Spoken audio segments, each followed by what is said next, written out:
Greetings and welcome back to room 303 in our chats with Emily as we are calling our readings through the poetry of Emily Dickinson. We are in the Johnson edition and we now turn to poem 295, Unto Like Story, Trouble Has Enticed Me. Now I want to pause at the very beginning of this discussion and thank my Emily group for the work that they have done to help me prepare for this set of comments. I think this is a somewhat difficult poem to interpret.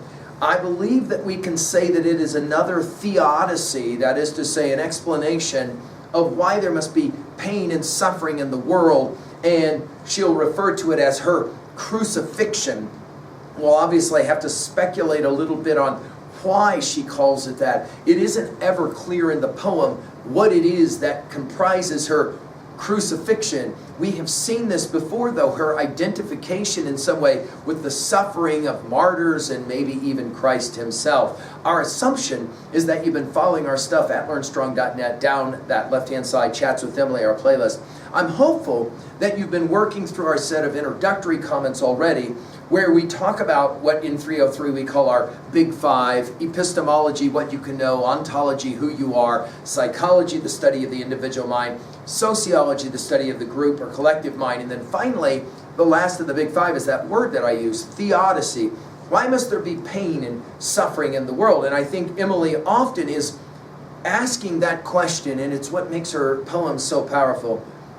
Now, in some ways, Emily here is back to comparisons. She loves to make comparisons, sometimes, of course, herself to something else. And in this regards, she is interested in the stories of the great ones, the martyrs, if you will. And in the end, maybe we'll even think a little bit of Dante, because we're going to get some Etruscan references happening at the end of this poem.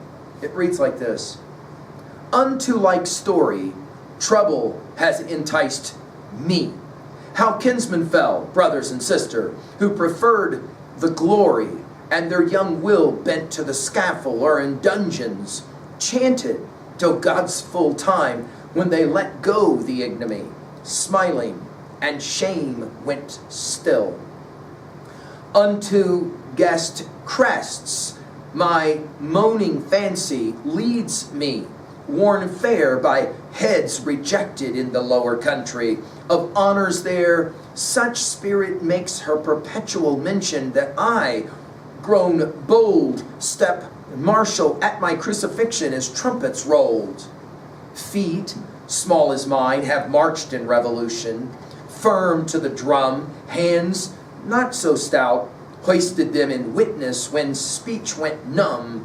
Let me not shame their sublime deportments, drilled, bright, beckoning Etruscan invitation toward light. Now I think that you can read this poem with Dante standing behind it, and we've said this before, that there is a lot of Dante standing behind the work of Emily Dickinson, and we've given full lectures on the Divine Commedia at learnstrong.net if you'd like to run that to ground. This phraseology is strange, and she does it twice. Notice unto like story, unto guest crests. And of course, the key word of the poem is trouble, right? Later it will be crucifixion. In 18 poems, she uses this word trouble or troubled, and enticed we'll come back to when we hit poem 355, opposites entice.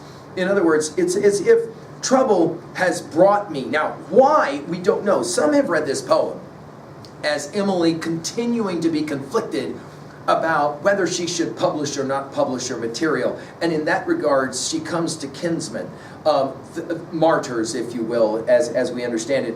Kinsmen, the stories are about how kinsmen fell, brothers and sister. Notice it's not sisters. My Emily Green pointed this out to us, to me, that it isn't plural for sisters. And of course, here it may be that she's focusing specifically on the idea that the sister martyr, right, the nun, if you will, what is it they preferred? Glory. We're thinking obviously of Beowulf here.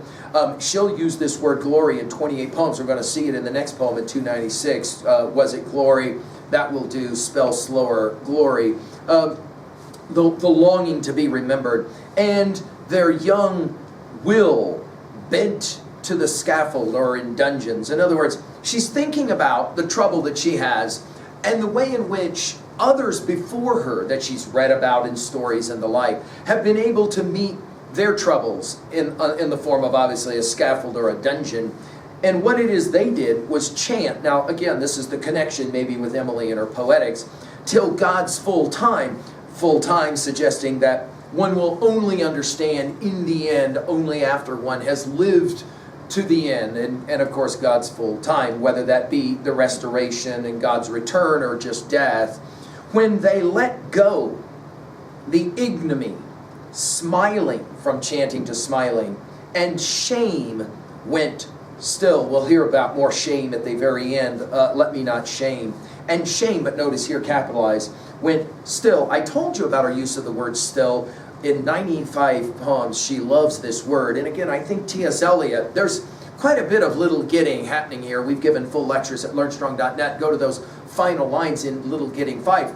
But I think that T.S. Eliot learned to use the word still. We must be still and still moving into another intensity, he will say, of course, in the second of those 4 quartets.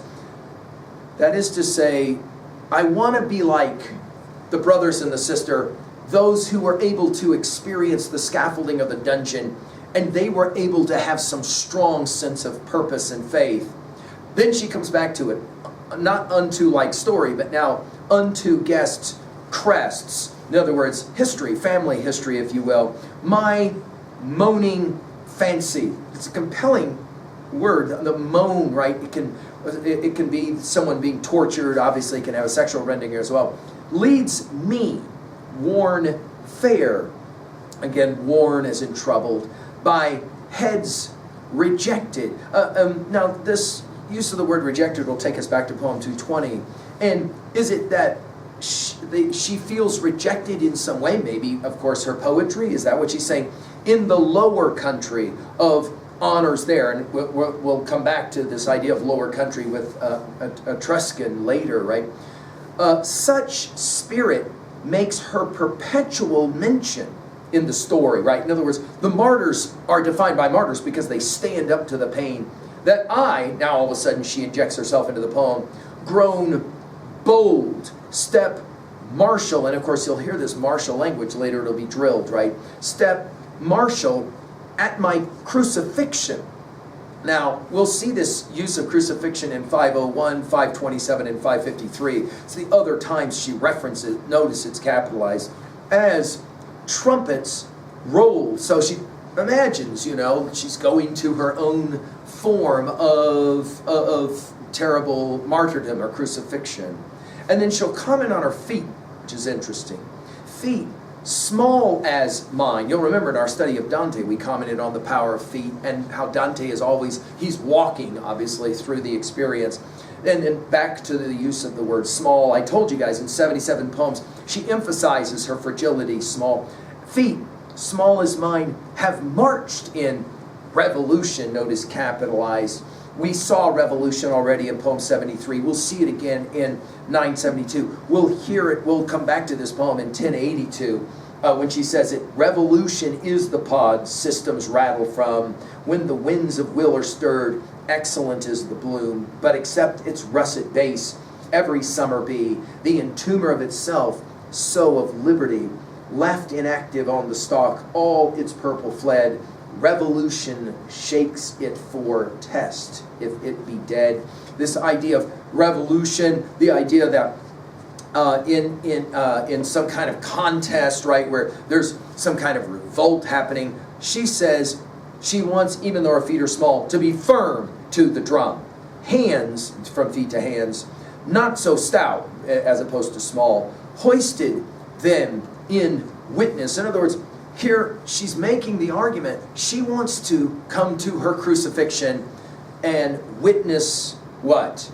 When speech went numb. Let me not shame their sublime deportments. In other words, I want to be like the great martyrs. I want to be like the individuals that went to their death, went to their scaffold, went to their dungeon, went to their crucifixion with a certain kind of attitude. What?